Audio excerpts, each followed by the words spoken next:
Hello, welcome to the another lecture of periodicity and classification of elements. देखो हम लोग क्या पढ़ रहे हैं, हम लोग पढ़ रहे हैं थर्ड चैप्टर रसायन विज्ञान 11th क्लास का थर्ड चैप्टर, जिसका नाम क्या है? तत्वों का वर्गीकरण और उनके गुणधर्मों में आवृत्तिता। ठीक है, तो लास्ट क्लास तक हम लोगों ने जो है वो मेंडलीव की आवर्त सारणी पढ़ लिया था और उसके क्या दोष थे, क्या विशेषताएं थी और क्यों फेल हुआ, इन सभी बातों के बारे में हम लोगों ने डिटेल में डिस्कस कर लिया है। तो इस क्लास में हम लोग क्या सीखने वाले हैं? देखो इस क्लास में हम लोग सीखने वाले हैं कि इस मेंडलीव के आवर्त सारणी के फेल होने के बाद जो नई आवर्त सारणी आई है उसका नाम क्या है? आधुनिक आवर्त सारणी, या फिर आप कह सकते हो दीर्घाकार आवर्त सारणी। इसे दिया किसने, उत्पत्ति कैसे हुई, जो कमियां मेंडलीव की आवर्त सारणी में रह गई उस कमियों को दूर किया गया इस आवर्त सारणी में। ठीक है, तो इसको हम लोग डिटेल में समझेंगे, one by one, step by step, एक एक पॉइंट आपको समझाऊंगा।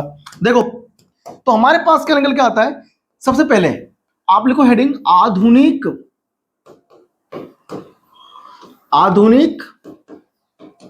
आवर्त, आधुनिक आवर्त सारणी, आधुनिक आवर्त सारणी। ठीक है, क्या बोलते हैं हम लोग? Modern periodic table, periodic table, modern periodic table हमें पढ़ना है। ठीक है, तो मॉडर्न पीरियोडिक टेबल हमें पढ़ना है।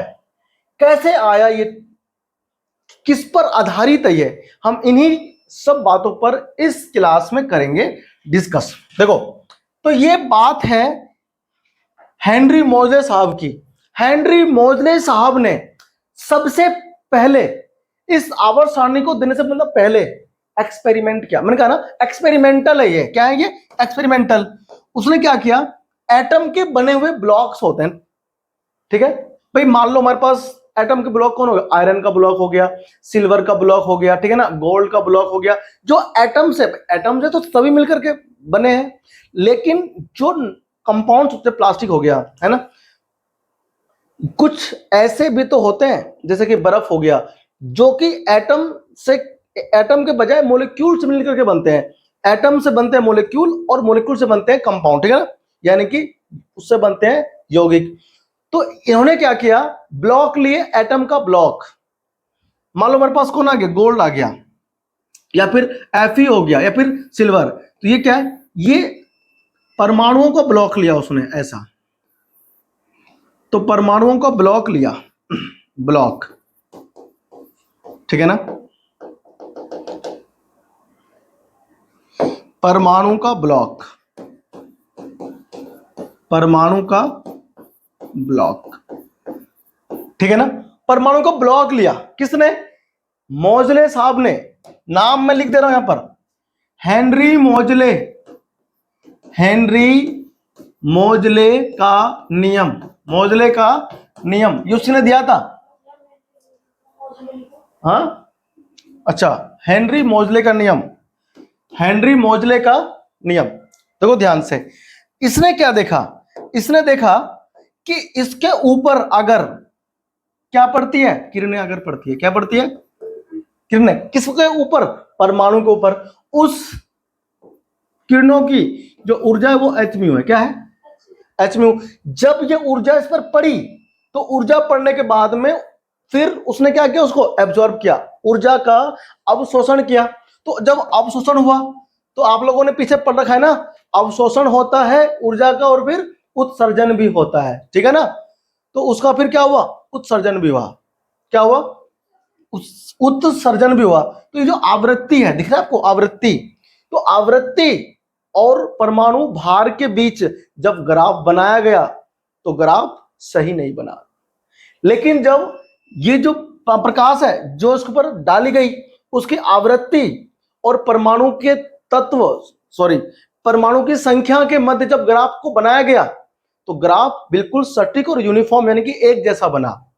ठीक है ना, मतलब परमाणु संख्या के परमाणु भार, परमाणु द्रव्यमान के स्थान पर परमाणु संख्या को इसने क्या किया, आधार बनाया अपने आवर्त सारणी का। लेकिन क्यों? क्योंकि परमाणु द्रव्यमान और परमाणु पर जो हम लोग आवृत्ति डाल रहे हैं, जब उनके मध्य ग्राफ को बनाया गया तो ग्राफ सही नहीं बना। ठीक है ना? सही नहीं का मतलब यह है कि वो उनके गुणधर्मों को अच्छे से परिभाषित नहीं कर रहा था।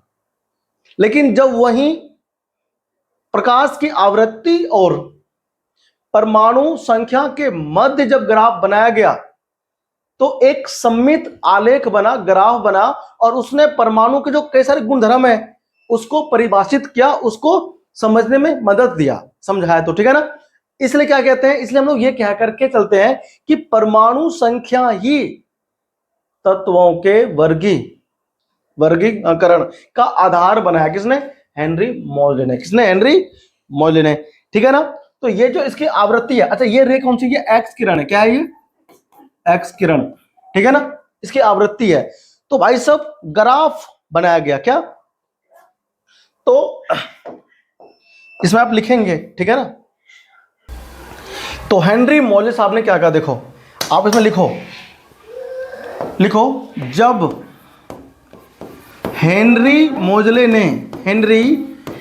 मोजले ने परमाणु संख्या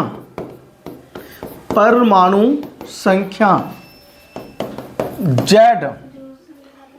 परमाणु संख्या Z और X किरण की आवृत्ति, X किरण की आवृत्ति के मध्य आलेख खींचा तो एक सरल रेखा, क्या तो एक सरल रेखा प्राप्त होता है। क्या प्राप्त होता है? क्या होता है प्राप्त? हाँ, सरल रेखा यानी स्ट्रेट लाइन आलेख प्राप्त होता है। ठीक है ना? जो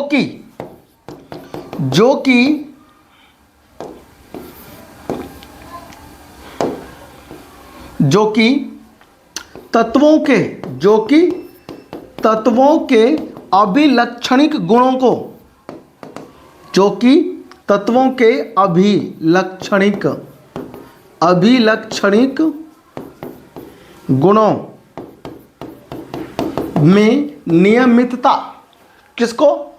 गुणों में नियमितता को प्रदर्शित कर रहा था।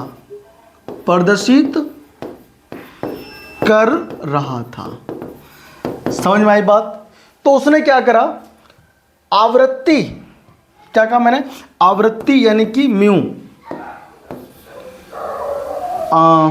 वर्सेस जेड क्या है? जेड है परमाणु संख्या। क्या? परमाणु संख्या। ठीक है ना? इनके मध्य क्या खींचा उसने? ग्राफ। क्या लिया उसने इसके मध्य में? हाँ, इसके मध्य में उसने क्या खींचा? ग्राफ खींचा, आलेख।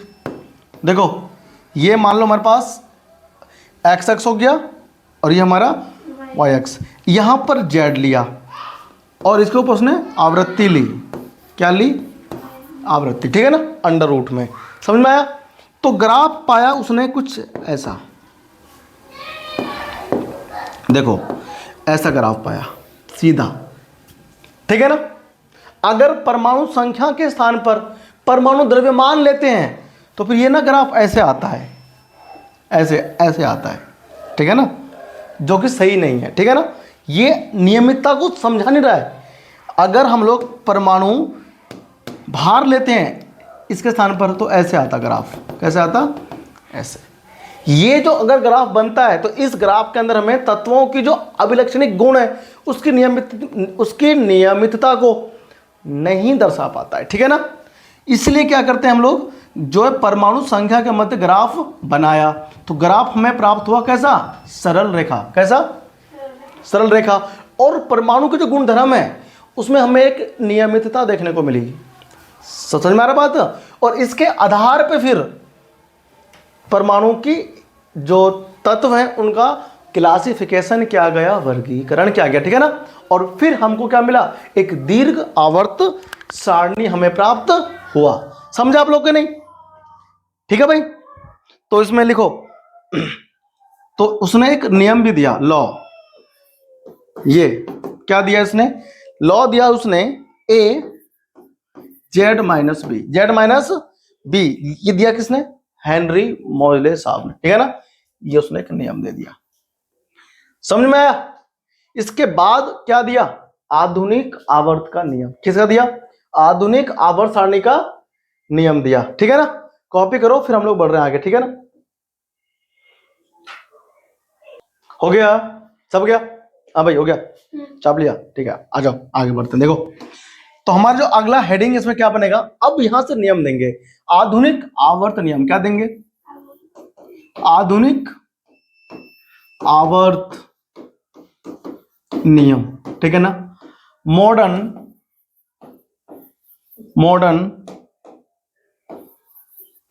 Periodic law, modern periodic law, ठीक है भाई। मॉडर्न पीरियोडिक लॉ क्या कहता है, लॉ सुनो, ये नियम क्या कहता है, ये नियम कहता है, देखो इस नियम के अनुसार, इस नियम अनुसार, ये नियम क्या कहता है, ये नियम कहता है कि तत्वों के भौतिक एवं रासायनिक, तत्वों के भौतिक एवं रासायनिक गुण, रासायनिक गुण परमाणु क्रमांकों के आवृत्ति फलन होते हैं, आवृत्ति फलन होते हैं।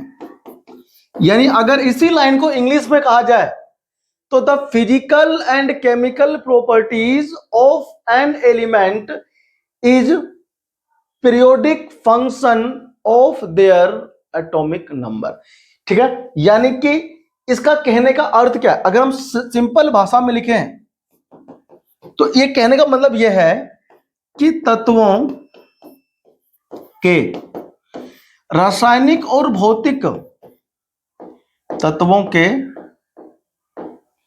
रासायनिक और भौतिक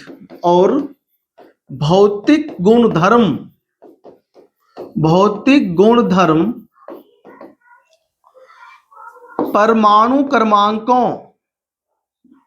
परमाणु संख्याओं लिख दो, परमाणु संख्याओं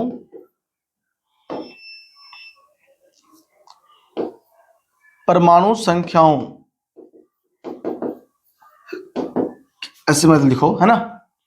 गुणधर्म एक निश्चित, भौतिक गुणधर्म एक निश्चित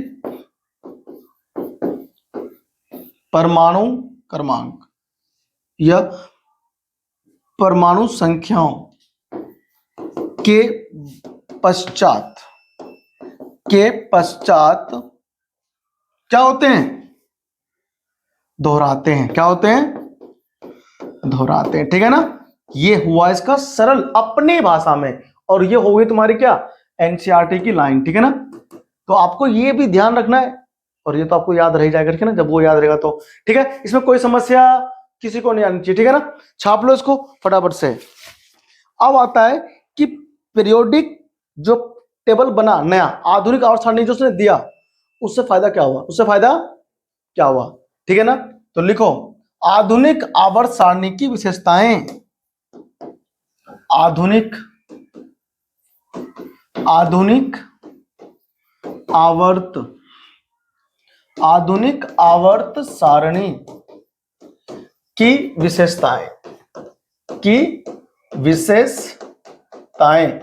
विशेषताएं कह लो, या फिर लिखो आप एडवांटेज, ठीक है ना। उससे फायदा क्या हुआ, ठीक है ना, क्या फायदा हुआ, तो हम लिखेंगे इसमें advantages of modern periodic table, ठीक है भाई। मॉडर्न पीरियोडिक टेबल जो दिया गया, जो बनाया हेनरी मोजले ने दिया, इससे हमें क्या मिला सीखने को और हमें क्या सीखना चाहिए। सबसे पहली बात बताओ, इसने क्या कहा था भाई, जब मेंडलीव का फेल हुआ था, मेंडलीव का फेल हुआ था, क्यों फेल हुआ था बताओ। मेंडलीव का फेल इसलिए हुआ था कि उसने कुछ परमाणु को कम भार वाले के बाद में रख दिया था, है ना भाई, सॉरी, अधिक भार वाले के बाद में कम भार वाले को रख दिया था, तो फेल हो गया था ना। है भाई, नहीं फेल हुआ था।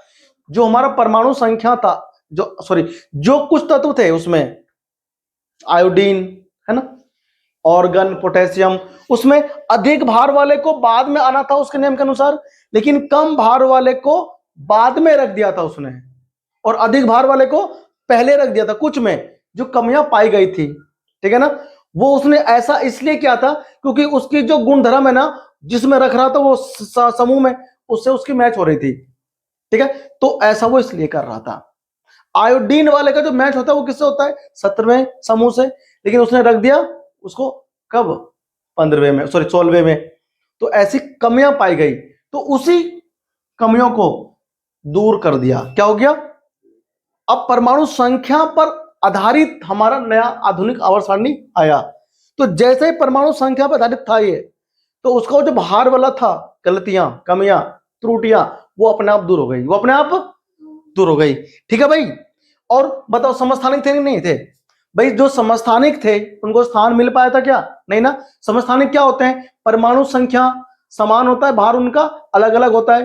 तो परमाणु भार जब अलग अलग है तो एक ही तत्वों के समस्थानिकों को स्थान अलग अलग मिलना था, तो वो फेल हो गया था। लेकिन जैसे ही परमाणु संख्या पर बेस्ड वर्गीकरण आया, तो उससे क्या मिला, उससे यह देखा गया कि भाई साहब परमाणु संख्या सबका सेम रहता है, जो समस्थानिक होता है वो क्या होता है, उन समस्थानिकों का परमाणु संख्या वो तो समान ही होता है। तो जैसे ही परमाणु संख्या के ऊपर बेस्ड हमको मिला नया आधुनिक सारणी, आधुनिक आवर्त सारणी मिला, तो क्या हो गया, सबको एक ही उसमें रख दिया गया, मतलब जो समस्थानिक थे ना उनको जगह मिल गया एक ही जगह पे सबको। अब कार्बन है, कार्बन 12 होता है, कार्बन 13 होता है, और कार्बन 14, सब 6 नंबर पे हैं। तो इनको अलग अलग जगह ना मिलकर के एक ही जगह पर स्थान मिल गया तीनों को, तो ये समस्या दूर हो गई। क्या दूर हो गई, समस्या दूर हो गई। कब, जब हेनरी मोजले ने अपना आवर्त सारणी प्रस्तुत किया जो कि परमाणु संख्या पर आधारित था। समझे आप लोग। तो हम क्या बोलते हैं, हम ये बोलते हैं पहला कि समस्थानिकों को, किसको, समस्थानिकों को स्थान मिला। क्या मिला, स्थान मिला। ठीक है ना, मतलब इसकी जो ना गलतियां थी वो दूर हो गई। ठीक है भाई। अब हम यहां पर लिखेंगे चूंकि समस्थानिकों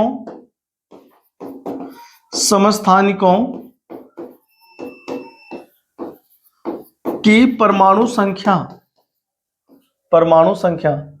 समस्थानिकों की परमाणु संख्या समान होता है, इसलिए क्या कर दिया, इनको स्थान प्राप्त हो गया। ठीक है ना, समान होता है इसलिए इन्हें क्या नहीं क्या रहा, सॉरी, इसलिए इन्हें अलग से स्थान देने की समस्या समाप्त हो गया। क्या हो गया, समाप्त हो गया। ठीक है ना, देखो दो कितना बढ़िया बढ़िया था रीजन। ठीक है भाई, लिखो।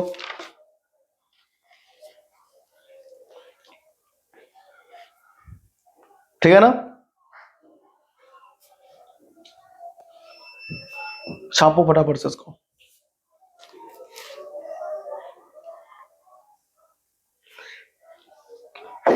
ठीक है भाई। और जो सेकंड लिखो वो लिखो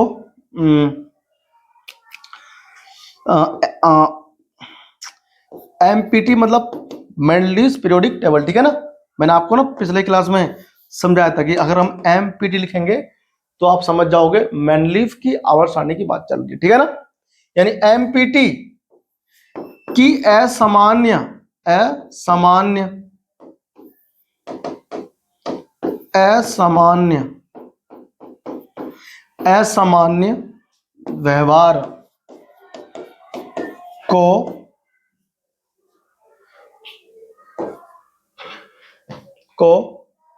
रिजॉल्व, मतलब कि व्यवहार की समस्याओं को दूर कर लिया गया कर क्या लिया गया, खुद ही हो गया।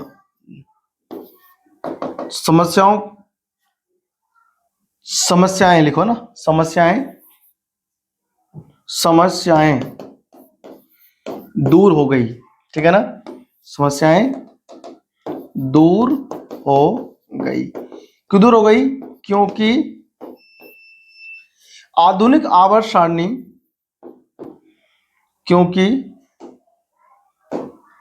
सिट क्या हो रहा है, सेव करना है क्या, चलो सेव हो जाएगा, काम नहीं कर रहा नहीं, चल क्या रही है, 1 मिनट रुक जाओ, ठीक है भाई। क्योंकि हो गई, क्योंकि आधुनिक आवर्त सारणी परमाणु भार के बजाय किस पर बेस्ड है बताओ, आधुनिक आवर्त सारणी परमाणु क्रमांक पर आधारित है, ठीक है ना। तो ये कुछ मुख्य बातें जो समाप्त हो गया, जो कमियां थी किसमें, मैनलीफ की आवर्त सारणी में, ठीक है ना। कॉपी करो जल्दी से, हो गया ना। इसके बाद हमारे स्टार्ट होता है क्या चीज, आवर्त सारणी का दीर्घ रूप। क्या होता है, लिखो, आवर्त सारणी का दीर्घ रूप, आवर्त सारणी का दीर्घ रूप, ठीक है ना। Long form of periodic table, long form of periodic table, समझे आप लोग। पीरियोडिक टेबल का दीर्घ रूप, दीर्घ मतलब होता है लॉन्ग मतलब होता है, आप लोग जानते हो जो नई आवर्त सारणी है वो लॉन्ग रूप में है, ठीक है ना। वो यहां पर हमें सीखना है। इसमें क्या होता है, 7, क्या होता है इसमें, 7 क्षैतिज पंक्ति है। क्या 7 क्षैतिज पंक्तियां नहीं है, अरे है कि नहीं पहले बताओ। 7 क्षैतिज पंक्तियां जिसे क्या बोलते हैं, आवर्त कहते हैं। क्या बोलते हैं, आवर्त कहते हैं, ठीक है ना। क्या लिखो इसमें, लिखो इसमें 7 क्षैतिज पंक्तियां है जिसे आवर्त कहते हैं, ठीक है कि नहीं। और दूसरा क्या है, इसमें 18 ऊर्ध्वाधर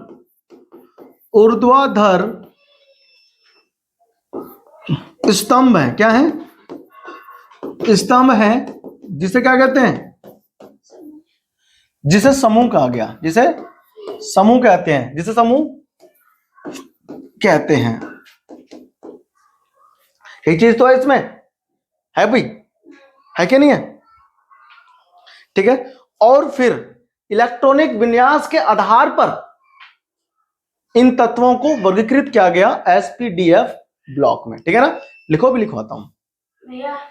तो हम लोगों ने ये पढ़ लिया, ठीक है भाई। हमारे आधुनिक आवर्त सारणी में क्या होते हैं, हाँ, हमारे आधुनिक आवर्त सारणी में होते हैं कितने, 7 क्षैतिज क्या पंक्ति, हम इन्हें क्या बोलते हैं, पंक्तियां होती है, ठीक है ना, या होती कर लो, होती है, जिन्हें आवर्त कहते हैं। क्या बोलते हैं, आवर्त कहते हैं। और 18 कितने, 18 ऊर्ध्वाधर स्तंभ होती है। क्या होती है, 18 ऊर्ध्वाधर स्तंभ होती है, जिन्हें क्या कहते हैं, जिन्हें समूह कहते हैं ना, ये हम ध्यान रखेंगे। अब सुनो, इसके बाद में इसका विन्यास और क्या गया, इलेक्ट्रॉनिक कॉन्फ़िगरेशन यानी कि इलेक्ट्रॉनिक विन्यास के आधार पे इसका वर्ग, आगे हमने इसको क्लासिफाई किया, वर्गीकरण किया, ठीक है ना। देखो ऐसे, अब लिखो, हेडिंग लिखो, इलेक्ट्रॉनिक विन्यास के आधार पर, क्या लिखोगे हेडिंग, लिखो हेडिंग इलेक्ट्रॉनिक विन्यास, इलेक्ट्रॉनिक विन्यास, इलेक्ट्रॉनिक विन्यास के आधार पर, इलेक्ट्रॉनिक विन्यास के आधार पर तत्वों का वर्गीकरण, वर्गीकरण क्या मतलब है इसका, तत्वों के आधार पर करना है, सॉरी तत्वों के नहीं, इलेक्ट्रॉनिक विन्यास के आधार पर करना है वर्गीकरण। तो कैसे होगा, अब तुम बताओ, हम लोग ना क्या करते हैं, तत्व का करते हैं विन्यास, तो उसका जो विन्यास करने पर जो अंतिम इलेक्ट्रॉन किस कक्ष में जा रहा है या किस उपकोष में जा रहा है, जिस उपकोष में जा रहा है अंतिम इलेक्ट्रॉन, उसी के नाम पर हम लोग क्या करते हैं, वर्गीकरण करते हैं, ठीक है ना, किसका, तत्वों का। देखो ऐसे, तो ये होते हैं क्या, इलेक्ट्रॉनिक विन्यास के आधार पर, इलेक्ट्रॉनिक विन्यास, इलेक्ट्रॉनिक विन्यास के आधार पर, आधार पर निम्न प्रकार से, निम्न प्रकार से, निम्न प्रकार से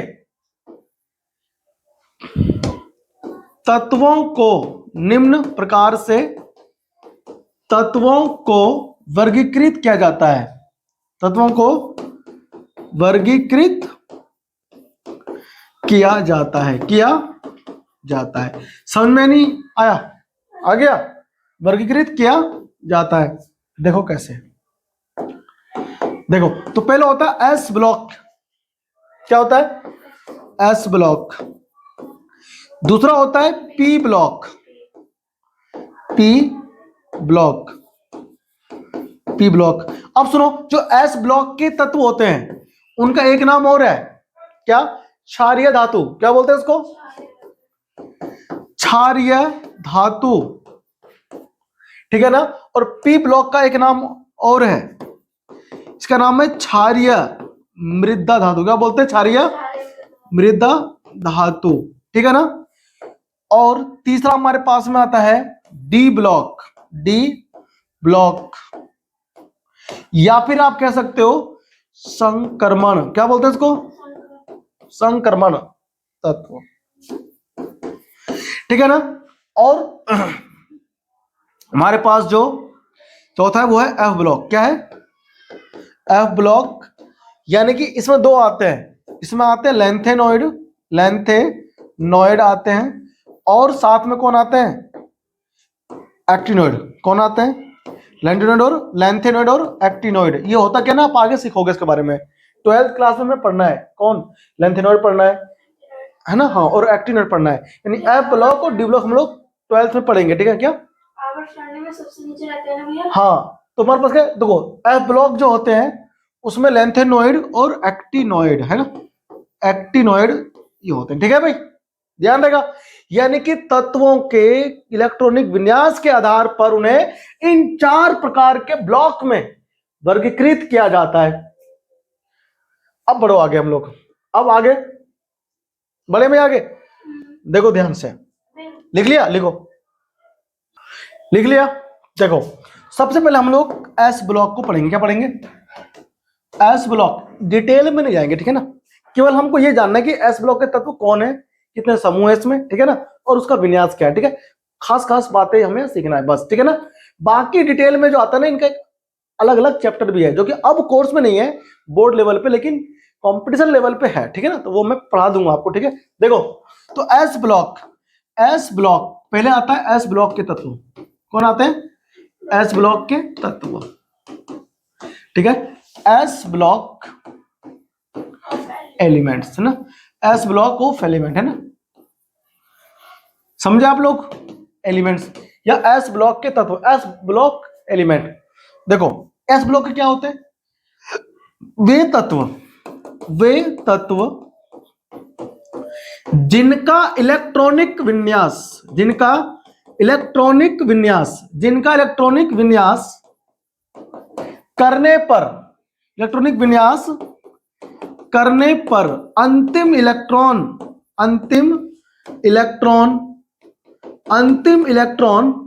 एस उपकोष में भरे जाते हैं।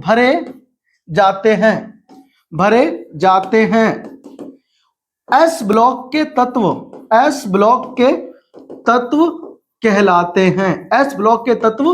कहलाते हैं। ठीक है ना, ये ध्यान रखना। यानी कि वे तत्व जिनका इलेक्ट्रॉनिक विन्यास करने पर अंतिम इलेक्ट्रॉन एस उपकोष में भरते हैं, उसे हम बोलते हैं क्या? एस ब्लॉक के तत्व। देखो एग्जांपल कौन कौन से हैं इसके। समूह संख्या 1, समूह 1 व 2 एस ब्लॉक कहलाते हैं। ठीक है ना, एस ब्लॉक कहलाते हैं। कौन सा? समूह 1 और 2। ठीक है भाई। अब समूह 1 और समूह 2 में कौन कौन से तत्व हैं, अभी हम लोग बात कर लेते हैं। देखो समूह 1 में और 2 में कौन कौन से तत्व है, वो मैं आपको ना आवर्त सारणी बनाना जब सिखाऊंगा तब बताऊंगा। ठीक है, देखो तो इनका बाह्य इलेक्ट्रॉनिक विन्यास कैसे होता है। एस ब्लॉक के तत्वों का बाह्य इलेक्ट्रॉनिक विन्यास। बाह्य का मतलब ये होता है कि हम पूरा विन्यास ना लिख करके केवल बाह्य कक्ष का विन्यास लिखते हैं। ठीक है, देखो ऐसे भाई वो होता है, क्या होता है, NS1 से 2 NS मतलब N कोष में S उपकोष में जो इलेक्ट्रॉन होगा या तो 1 होगा या फिर 2 होगा। अगर समूह 1 का है तो NS1 रहेगा, और अगर समूह 2 है तो NS2 रहेगा। देखो एग्जांपल देखो इसमें कौन कौन है। सोडियम है, कौन है भाई? 11 नंबर पे है। इसका विन्यास करेंगे क्या, तो विन्यास करने पर क्या आएगा? 1s2 2s2 2p6 3s1 3s1 आ रहा है ना। देखो ध्यान से, इसको देखते ही पता चल रहा है कि अंतिम इलेक्ट्रॉन कहां पर भर रहे हैं? एस में। कहां भर रहे हैं? एस उपकोष में भरा गया है, तो ये एस ब्लॉक का तत्व है। समझ में आया? और इसके बाहरी कक्ष में कुल कितने बताओ? एक ही तो इलेक्ट्रॉन है, एक इलेक्ट्रॉन है, इसका मतलब ये पहले समूह का है। किसका है? और इसके आगे यहां पर बताओ क्या है? 3। तो n का मान, ये हमें n का मान दे रहा है। n मतलब होता है मुख्य क्वांटम संख्या। किसी भी परमाणु का विन्यास लिखो, और विन्यास लिखने के बाद में जो उसके सबसे बाह्य कक्ष का इलेक्ट्रॉन है वो किस क्वांटम संख्या में जा रहा है, मतलब वो किस मुख्य क्वांटम संख्या में जा रहा है। तो मैं ये देख रहा हूं कि यहां पर जो मुख्य क्वांटम संख्या है वो 3 है। कितना है? मतलब n का मान यहां पर 3 है। विन्यास करने पर जो भी सबसे बड़ी संख्या आपको दिखे, यहां देखो 3 है, तो यहां पर 1 है, 2 और 3 नहीं है, तो जो सबसे बड़ी संख्या आपको दिखे वो सबसे बाह्य कक्ष को दर्शाता है। सबसे बाह्य कक्ष को दर्शाता है। समझे आप लोग? क्या यहां पर 3 यहां पर है परमाणु के सबसे बाह्य कक्ष 3 दिखा रहा है। तो जितना n का मान होगा उतना ही उसका आवर्त होगा। क्या होगा? तो इससे क्या पता चल रहा है विन्यास से कि 3 यहां पर है तो तीसरे आवर्त का है। तीसरे, तो जो भी n का मान होगा ना वो हमें आवर्त बताएगा, और जितने इलेक्ट्रॉन होंगे उतना समूह होगा। तो ये ओनली एस ब्लॉक के लिए है। किसके लिए? एस ब्लॉक के लिए। ठीक है भाई, क्या है ये? एस ब्लॉक के लिए ना। क्या हो गए? ओ शिट, इलेक्ट्रॉन कैसे भाग गए? लिख तो लिया था ना। चलो ठीक है, देखो आगे आ जाओ। ये क्या हो रहा है? फिर से आ जाओ एक बार, देखो चलो देखो ध्यान से, सुन है? चलो ठीक चल रहा है। देखो तो एस ब्लॉक के तत्वों का विन्यास क्या होता है बताओ? NS1 से 2 तक। ठीक है ना। अब बाह्य कक्ष का विन्यास लिखने के बाद में समूह संख्या कैसे हम लोग निकालेंगे? समूह संख्या कैसे? तो समूह संख्या मतलब कौन से समूह में, मतलब कहने का यह कि कौन से समूह में है एस ब्लॉक का तत्व। तो एस उपकोष में इलेक्ट्रॉन की संख्या इलेक्ट्रॉन की कौन सा बाह्य, यहां लिखो बाह्य एस उपकोष में, बाह्य एस उपकोष में, बाह्य एस उपकोष में इलेक्ट्रॉन्स की संख्या, इलेक्ट्रॉन की संख्या क्या बताएगा कि कौन से समूह में है। ठीक है भाई, अरे समझ में आया कि नहीं आया? ठीक है ना। और n का मान किसका, n का मान आवर्त संख्या कौन सा है, n का मान, n का मान क्या बताएगा, आवर्त संख्या। समझ में आया? देखो फॉर एग्जांपल ये हो गया हमारे पास कि मान लो मेरे पास में आ गया कोई विन्यास आ गया, हमसे किसी ने बोला कि एक तत्व x है, एक तत्व x है, ठीक है ना, उसका जो बाह्य कक्ष का विन्यास है क्या है, एक तत्व x है और ये मान लो हमारे पास 20 नंबर पे है, ठीक है ना, और यहाँ पर उसका भार होगा 40, या फिर आपको ना भी देगा, ओनली विन्यास देगा तो भी कर लोगे, तो भी कर लोगे। देखो अगर इसका हमसे बोलेगा विन्यास ये है ऑर्गन, और यहां पर क्या आएगा 4s2, सॉरी 4s2 नहीं आएगा, आपको विन्यास देगा वो, तो मतलब 1s2 2s2 2p6 3s2 3p6, ये नहीं देगा, 3p देगा बस। हाँ तो 20 हो गया ना, गिनो, 2 तो 4 से 10 2 12 3p6, हाँ ठीक है ना। फिर 4s कौन आता है, 20 हो गए इसमें, गिनो 20 नहीं हो गए, 20 हो गए ना पूरा। तो ये किस समूह का तत्व है, किस समूह का है, तो समूह संख्या देखो ध्यान से, समूह संख्या देखने के लिए हम लोग क्या देखते हैं कि कितने इलेक्ट्रॉन है बाहरी कक्ष में, एस उपकोष में कितने, 2, तो दूसरे समूह में है तत्व, किसमें है, दूसरे समूह में है। और सुखो आवर्त बताओ क्या है, आवर्त बराबर चौथक में, एन का मान देखो ध्यान से, ये एन होता है, क्या होता है, देखो जो सबसे उच्चतम संख्या है विन्यास में वो 4 है, ये एन का मान क्या है, ये सबसे बाह्य कक्ष है। इससे अंदर देखो कौन है, ये 3 है, कौन है, तो जितना ये है उससे एक कम नहीं है इसमें, तो इसको n-1 लिखते हैं, क्या लिखते हैं इसको। अब देखो इसमें कितना है, ये दूसरा कोष है, कौन सा ये, मतलब यहां पर n का मान 2 है ना, तो जितना इसका था बाह्य कक्ष का मान n था, ये उससे 2 कम नहीं है, तो हम इसको n-2 लिखते हैं, ठीक है ना। और यहां पर n-3, अरे समझ में आया, तो सबसे बाह्य कक्ष कौन है, n है, तो n जितना मान होगा वो 4 है, तो चौथे आवर्त में ये तत्व, ठीक है ना।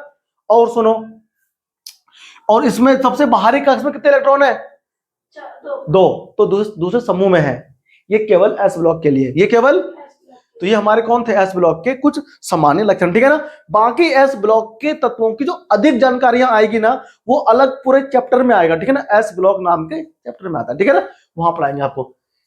फिलहाल हम लोग बढ़ते हैं आगे, ठीक है ना। अब आता है पी ब्लॉक, कौन आता है, फिर हम लोग पढ़ते हैं पी ब्लॉक के तत्व, तो पी ब्लॉक के तत्व, पी ब्लॉक के तत्व, ठीक है भाई, पी ब्लॉक के तत्व, P block elements, P block elements, तो पी ब्लॉक एलिमेंट्स देखो ध्यान से, सुनो, समूह संख्या क्या बोला मैंने,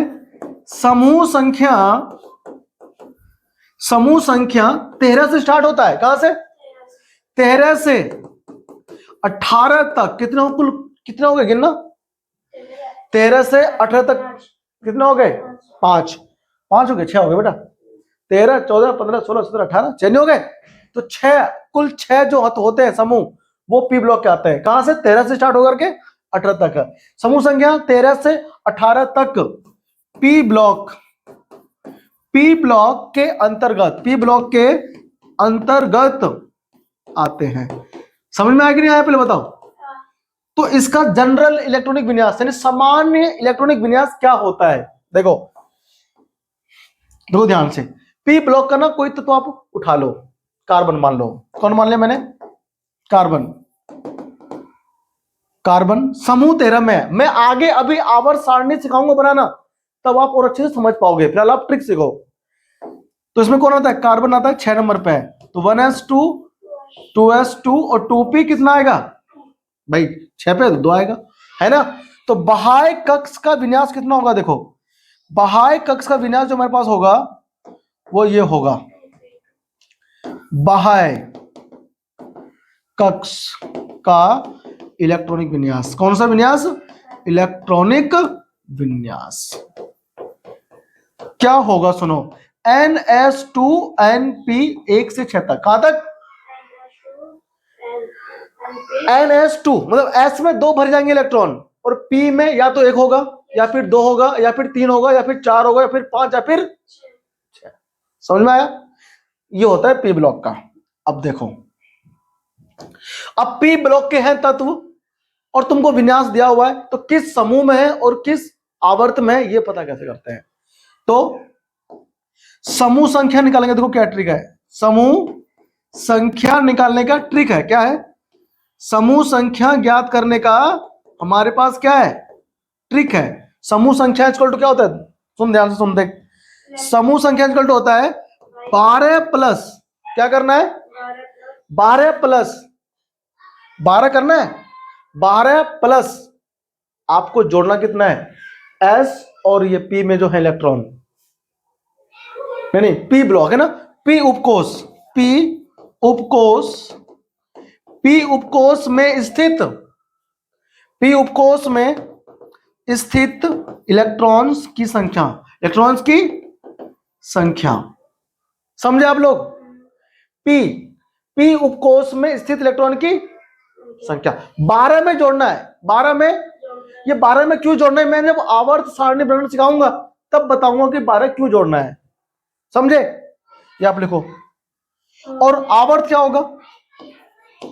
आवर्त का नियम वही रहेगा। आवर्त संख्या जो निकालने का ट्रिक है वो है n का मान। n क्या होता है? मुख्य क्वांटम संख्या। अब यहां पर कौन था? कार्बन। कौन था बताओ? कार्बन था, है ना? तो कार्बन किस वर्ग में है और किस आवर्त में है? तो कार्बन की बात करते जाओ। एग्जांपल मान लो कार्बन है, आपको विन्यास दिया हुआ है 1s2 2s2 और 2p6, सॉरी 2p2 दिया हुआ है। अरे दिया है ना? दिया है। तो समूह क्या होगा? समूह संख्या क्या होगा? समूह संख्या आ जाएगा 12 प्लस 2। 12 प्लस भाई 12 हमको जोड़ना है, और S सॉरी P उपकोष में कितने इलेक्ट्रॉन है? देखो 2 ही तो है, 12 और 2 14। 14वें समूह का ये कौन है? तत्व है। और सुन ध्यान से, आवर्त क्या होगा बताओ? आवर्त संख्या क्या होगा? देखो, तो आवर्त का मान कितना है? n का मान वो 2। दूसरे आवर्त के 14वें वर्ग में कार्बन है तो होता है। ये हमने कैसे लगाया पता? उसके इलेक्ट्रॉनिक विन्यास से। ठीक है ना? ये आपको ध्यान रखना है। 14वें समूह के दूसरे आवर्त में। दिक्कत किसी को नहीं? ठीक है ना? छाप लो। बाकी डिटेल जो है ना P ब्लॉक के जो है तत्व, 13वां समूह को क्या कहते हैं, 14वें समूह को क्या कहते हैं, 15वें को क्या कहते हैं, 16वें का नाम भी अलग होता है, ठीक है ना, 17वें का नाम भी होता है। तो इनके नाम अलग अलग होते हैं, ठीक है ना? इनके नाम हम लोग डिटेल से, इनके अलग पूरा चैप्टर आता है P ब्लॉक, ठीक है ना, वहां सिखाऊंगा। समझ में आया? छप गया सर इतना? अब हम बढ़ते हैं आगे। ठीक है भाई? दिक्कत किसी को आएगा नहीं? ठीक है ना? अब आता है D ब्लॉक के तत्व। कौन आता है? देखो डी ब्लॉक के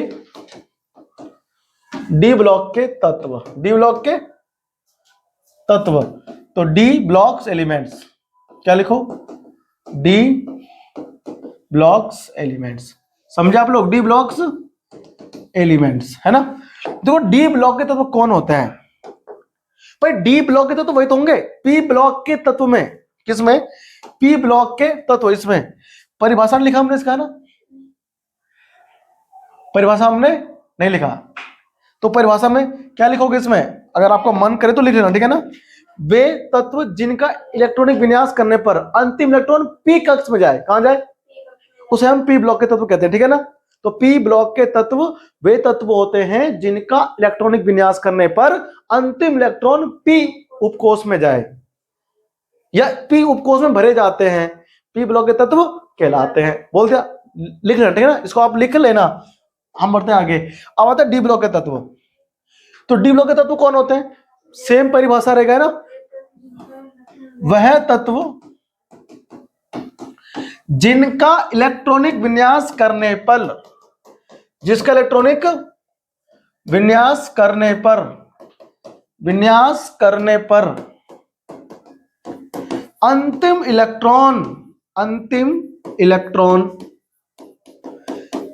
इलेक्ट्रॉन डी उपकोष में भरे जाते हैं। किसमें? डी उपकोष में भरे जाते हैं। डी ब्लॉक के तत्व कहलाते हैं। ठीक है ना, डी ब्लॉक के तत्व कहलाते हैं। डी ब्लॉक के तत्व कहलाते हैं। अब डी ब्लॉक के तत्व को हम लोग एक नाम और दिया करते हैं, संक्रमण तत्व। क्या देते हैं? संक्रमण तत्व। ठीक है ना। देखो, डी ब्लॉक के तत्वों को संक्रमण तत्व क्या बोलते हैं? संक्रमण तत्व भी कहते हैं। समझे कि नहीं? डी ब्लॉक के तत्वों को हम लोग संक्रमण तत्व भी कहते हैं। कोई दिक्कत तो नहीं? अब सुनो ध्यान से, देखो, डी ब्लॉक के तत्व संक्रमण तत्व भी कहलाते हैं। लेकिन कौन कौन? जिंक, मरकरी और कैडमियम, ये संक्रमण तत्व नहीं है, बाकी सभी होते हैं। ठीक है ना। क्या नहीं है ये? तो आप यहां पर लिखो, जिंक, मरकरी और कैडमियम। कौन? कैडमियम संक्रमण तत्व नहीं होते हैं। क्यों नहीं होते? क्योंकि वे परमाणु जिनका डी कक्षक पूर्ण होता है वो संक्रमण तत्व नहीं होते। ठीक है भाई। क्यों नहीं होते? क्योंकि इनके डी कक्षक, इनके बाह्य डी कक्षक पूर्ण पूरित होते हैं। क्या होते हैं? पूर्ण पूरित होते हैं। ठीक है भाई। तो पूर्ण पूरित होते हैं जिनके, वो डी ब्लॉक के तत्व तो होते हैं, लेकिन वो संक्रमण तत्व नहीं होते। एक पूरा चैप्टर है अलग से संक्रमण तत्व का 12th क्लास में। ठीक है ना। डी ब्लॉक के तत्व को हम लोग डिटेल में पढ़ेंगे। ठीक है ना। तो वहां पर इसके बारे में और बताऊंगा संक्रमण तत्व क्या होता है। लेकिन अगर अभी आपको जानकारी चाहिए इसके बारे में, तो मैंने 12th क्लास में लेक्चर डाला हुआ है कि संक्रमण तत्व कौन होते हैं डी ब्लॉक का। ठीक है ना। पूरा का पूरा लेक्चर पढ़ा दिया है, आप जाकर के वहां देख करके पढ़ सकते हो, समझ सकते हो। ठीक है भाई। अब हम लोग आगे देखो, सुनो, अब हम लोग बढ़ेंगे आगे। इसमें समूह के निकालोगे कैसे? पहले एक बात और सुन लो। समूह संख्या, देखो, समूह संख्या कहां से? 3 से लेकर कहां तक? 3 से लेकर, कहां से लेकर? 3 से लेकर 12 तक डी ब्लॉक के तत्व होते हैं। ठीक है ना। डी ब्लॉक के तत्व, ठीक है ना, के अंतर्गत आते हैं। ठीक है भाई, अंतर्गत आते हैं। दिक्कत तो नहीं किसी को? ये डी ब्लॉक के हैं तत्व। कहां तक? समूह संख्या 3 से लेकर 12 तक। ठीक है ना। लिख लो जल्दी, फटाफट लिखो। अब आता क्या ट्रिक कि आप समूह संख्या कैसे निकालोगे, आवर्त संख्या कैसे निकालोगे, वो मैं तुम्हें अब समझा रहा हूं। ठीक है भाई, लिख दो। देखो, आ जाओ। तो समूह संख्या कैसे निकालोगे? समूह संख्या इसका निकालने का क्या है तरीका? देखो, जब हम डी ब्लॉक के तत्वों का विन्यास करते हैं तो हम पहले कहां भरते हैं? इलेक्ट्रॉन एस में। कहां भरते हैं? 4s में भरते हैं, फिर हम 3d में भरते हैं, है ना। पहले भरते हैं एस में, फिर भरते हैं हम लोग डी में। तो समूह संख्या निकालने का ट्रिक क्या है? सुनो, एस उपकोष में इलेक्ट्रॉन्स की संख्या, जितने इलेक्ट्रॉन किसमें है? एस उपकोष में, और जितने इलेक्ट्रॉन डी उपकोष में है सबको जोड़ दो। तो हम लोग क्या बोलते हैं? डी उपकोष में इलेक्ट्रॉन्स की संख्या। ठीक है ना। फॉर एग्जाम्पल देखो ध्यान से, अभी हम चेक करते हैं। आवर्त कैसे निकालोगे? अच्छा आवर्त, आवर्त देखो ध्यान से, आवर्त कैसे निकालोगे भाई? आवर्त कहां से स्टार्ट होगा? ये इसका जो आवर्त होता है वो चौथे से स्टार्ट होता है, चौथे से स्टार्ट होता है, तीसरा, हाँ थर्ड से, तीसरे से स्टार्ट होगा। 4s ना, 3D, नहीं 4 से ना, चौथे आवर्त से स्टार्ट होता है और फिर 7 तक चलता है ना, 7 तक चलता है। देखो ध्यान से, आवर्त क्या होता है?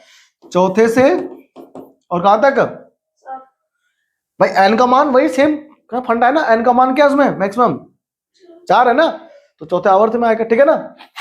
एन का मान, एन का मान देखो कैसे आएगा इसका एग्जाम्पल। देखो मान लो हमसे किसी ने बोला कि भाई साहब एफ ही 26 नंबर पे है, या आपको उसने नंबर नहीं भी दिया, विन्यास दे दिया, तो कैसे निकालोगे? तो इसका विन्यास क्या होता है बताओ? इसका विन्यास होता है ऑर्गन 4s2 और 3d6। क्या होता है? ये विन्यास है बाह्य कक्ष का, किसका? आयरन का, एफई का। किस समूह में, किस आवर्त में है? आओ चेक करते हैं। तो समूह संख्या मैंने क्या कहा? समूह संख्या। एस में कितने इलेक्ट्रॉन है बताओ? 2 इलेक्ट्रॉन है। और डी में? डी में 6 इलेक्ट्रॉन है। तो 6 और 2 8। आठवें समूह में तो ये तत्व है। और आवर्त क्या बताओ इसका? आवर्त जो है इसका, आवर्त संख्या, बच्चा पार्टी वो निकल के आता है कितना? एस का मान देखो क्या है, सॉरी एन का मान देखो ध्यान से कितना है? तो चौथे आवर्त में। किसमें है ये? चौथे आवर्त में, ठीक है ना। चौथे आवर्त और 8वें समूह में कौन है? आयरन है। चेक करो बराबर से, कॉपी करो, ठीक है जल्दी से। हो गया, लिख लिया इसको। देखो अब सुनो, अब हम बढ़ते हैं आगे। अब कौन आ गया? एफ, है ना। डी तो हो गया, एफ ब्लॉक के तत्व आ गया। देखो सुनो, एफ ब्लॉक के तत्व, एफ ब्लॉक के तत्व, एफ ब्लॉक के तत्व, ठीक है भाई। तो F blocks element, F blocks elements, F blocks elements. तो एफ ब्लॉक एलिमेंट्स कौन कौन से होंगे? तो एफ ब्लॉक के एलिमेंट वही जो एफ में आता है, ठीक है ना, एफ ब्लॉक के तत्व। तो एफ ब्लॉक में 2 आते हैं। कितने आते हैं? एक आते हैं लेंथेनॉइड। कौन आते हैं? लेंथेनॉइड। डिटेल स्टडी तो इसका जो डिटेल स्टडी है वो 12th क्लास में आता है, ठीक है ना। और 12th क्लास का मैंने इसका लेक्चर डाला हुआ है डी ब्लॉक तत्व के नाम से, ठीक है। उसे आप सर्च करो जाकर के, किसमें? प्लेलिस्ट में मिल जाएगा। सुनो, लेंथेनॉइड हमें यहां 11th क्लास में ज्यादा नहीं पढ़ना इसके बारे में, केवल ये पढ़ना है कि लेंथेनॉइड होता है, ठीक है ना। इससे हम लोग एक नाम और दिया करते हैं, क्या? दुर्बल, क्या? दुर्लभ, सॉरी दुर्लभ मृदा धातु, मृदा धातु, इसका एक नाम और देते हैं। दुर्लभ मृदा धातु क्यों कहते हैं, मैंने इसके बारे में भी समझाया हुआ है लेक्चर प्लेलिस्ट में, ठीक है। देखो अब यहां पर आता है दूसरा कौन एफ ब्लॉक में? एक्टिनोइड। कौन आता है? एक्टिनोइड, एक्टिनोइड आता है, ठीक है भाई। तो एक्टिनोइड को और लेंथेनोइड को मिलाकर कहते हैं एफ ब्लॉक, ठीक है ना। अगर बात की जाए इसकी समूह संख्या की, क्या बात तो हो इसकी? बात हो इसके समूह संख्या की। तो समूह संख्या क्या है? देखो इसका ध्यान से, ये एफ ब्लॉक के तो दोनों ही तीसरे समूह का है। किसका? ठीक है ना। और जो लेंथेनोइड है, लेंथेनोइड, लेंथेनोइड ये तो 6वें का है, और जो एक्टिनोइड है वो 7वें आवर्त का, ठीक है ना। तो लेंथेनोइड 6 का है ना। आवर्त क्या कहा मैंने? आवर्त, आवर्त, आवर्त संख्या की बात हो रही है, आवर्त संख्या। तो जो लेंथेनोइड वो कहां पे आ रहा है? 6ठे आवर्त में। और जो एक्टिनोइड है, एक्टिनोइड ये 7वें आवर्त में आएगा भाई, ठीक है ना। हुआ सबका क्लियर? कॉपी करो जल्दी से फटाफट से। ठीक है ना। हाँ, तो यहां हमने खत्म कर लिया क्या चीज, इलेक्ट्रॉनिक विन्यास पे आधारित तत्वों का वर्गीकरण। ठीक है ना। अगली क्लास बहुत ही इंपोर्टेंट है क्लास, आवर्त सारणी कैसे बनाएंगे। मात्र 5 मिनट के अंदर आप पूरा आवर्त सारणी बना दोगे। ठीक है ना। और उससे जुड़ी हुई बहुत सारे रहस्य मिनटों में सॉल्व कर लेंगे। ठीक है ना। और ये हम लोग पढ़ेंगे अगले क्लास में। ठीक है ना। आज हम लोग इतने ही रखेंगे। ठीक है ना। डिटेल स्टडी मैंने आपको समझाया, इसको एक बार अच्छे से रिवाइज कर लेना। तो अगली क्लास में हम लोग मिलते हैं आपसे। ठीक है ना, नए लेक्चर के साथ, नए कॉन्सेप्ट के साथ। ठीक है ना। और फिर आपसे बातें होंगी अच्छी अच्छी। ठीक है। तो यहां तक अगर आपने लेक्चर देखा है तो चैनल को सब्सक्राइब कर ले लो, क्योंकि मैं इसमें पूरी केमिस्ट्री पढ़ाऊंगा डिटेल में। ठीक है ना, और फ्री में। नमस्कार, जय हिंद, थैंक यू।